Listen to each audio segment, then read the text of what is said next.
Hey, what's up, Michael? This is a demo video for you for your gigantic Master Sword by Jawa's Junkyard.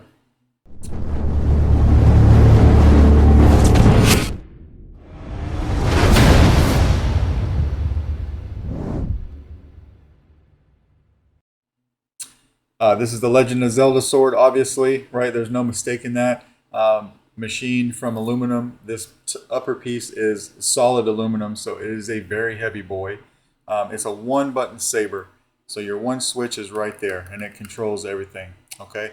This is on a magnet, so what you want to do when you get to the chassis is just pull that off. We'll do that here in a second, but you've got a Carl Chen PCB in there. You've got one blade retention screw. Even though you have two different holes for one, you've got one here and one here. I put your blade retention screw inside of the hole that's on the same side as your switch. All right, it is in there. It's just super tiny. All right.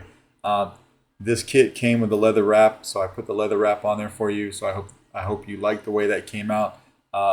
Admittedly, leather wrapping is not my forte, but each one seems to get a little bit better as I go. I'm an electronics guy. All right. How to get to your chassis. First thing we want to do is come over here and pull this switch right out. All right. It's got a little magnet that's glued to the tip of it. I'll show you that better here in a second. So don't lose that. That's tiny. Come over here and unscrew your pummel. You're going to find a spacer that I've 3D printed and I press fit into the pummel. That stays there. It doesn't come out. That helps hold your chassis in place. All right. Now you can take the saber at this point and hold it like this and just go like that a few times until it pops out here, and then you can pull it straight out. All right, we'll put this off to the side. This is your chassis. So you've got a removable battery set up here. I put the wires inside of an aluminum tube that I had left over from a few master chassis builds just to hide the wiring. I thought it looked pretty neat. You didn't have the rupee, so what I did was I drew up my own rupee. And I resin printed this in a green translucent resin, so it has some nice shine through when the saber's on. Of course, your Proffie board over here, whoops, right here. It is just a press fit down into the shelf. So anytime you want to get to your SD card, you can just take the board and pop it up like that. Do whatever you want to do and then snap it back down into place and it should stay there for you. I got all the Zelda fonts on there that you had me put on. And you've got, this is your one switch right here. So as you can see on that switch, it's a single tactile and it also has a magnet glued onto it. So when this is in the saber and it's orientated correctly and you put this switch into the handle, it clips on just like that, and that's how you actuate the switch. All right, so we'll go ahead and pull that off real quick. Small piece, be very careful. You can see the magnet on the tip of that guy. All right. Let's throw a battery in it real quick. I've got the crystal doing a little something when the saber's off. You can see the crystal just kind of pulsing there. So that translucent resin has a nice shine through to it. This is on a timer, so if you don't turn on the saber right away, it will time out. But if you turn it on,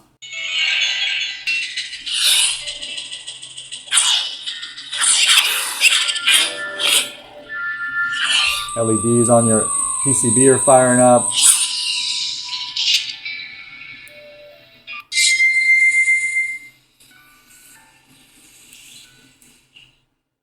Just like that. All right.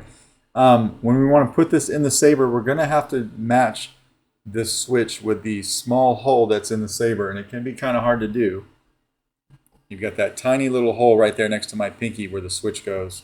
And how I tried to help you do that is when you get it in so far, you'll notice I've got the Zelda logo on your chassis here, but then I also have these arrows that come all the way down, and these are lined up with the switch.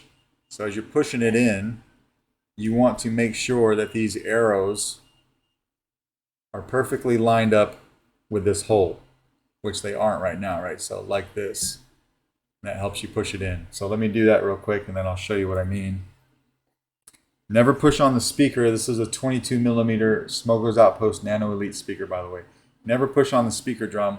Push on the side of the chassis. All right, so we'll push that in.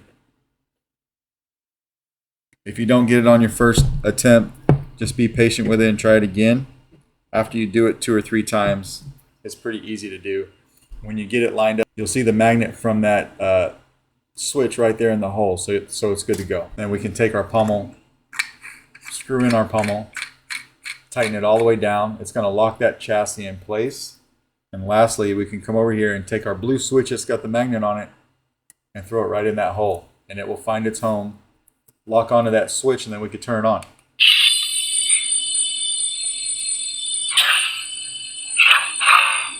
Of course, your sound venting is right here through these holes, right?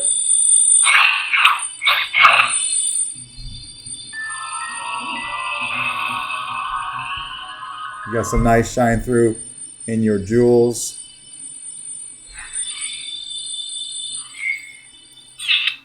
Now, because the blade retention is so small, I'm not going to use it. I'm just going to take a short 1-inch Neopixel blade and put it in there and show you that these pins work. I'm just going to hold it in with my hand. All right, but it will fire right up. Just like that.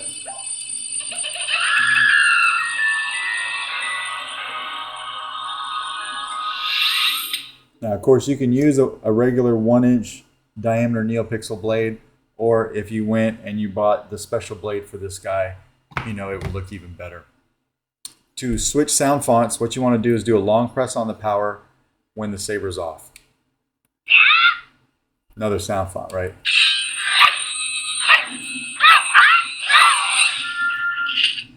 Do another one.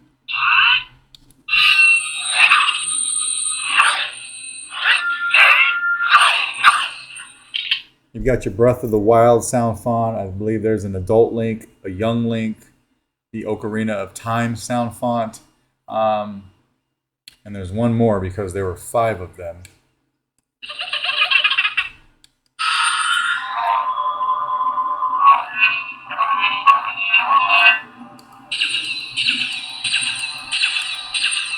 To get blade lock up when the saber's on, it's a double tap on the button, but then hold the switch down.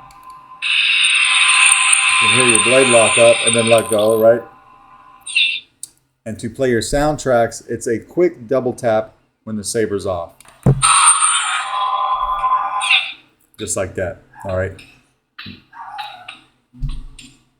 You can hear your sound font going.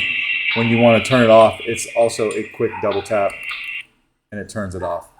Every one of your sound fonts has a soundtrack, all right?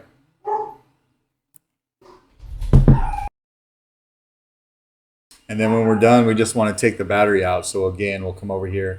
Never forget, the first thing you want to do is take this switch off, then unscrew your pommel.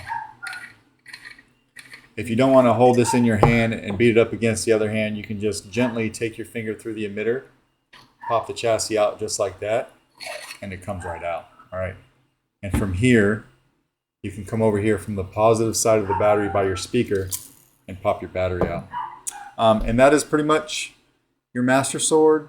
Let me know if you have any questions, and I will box this up and get it out in the mail to you by tomorrow. Thanks, man.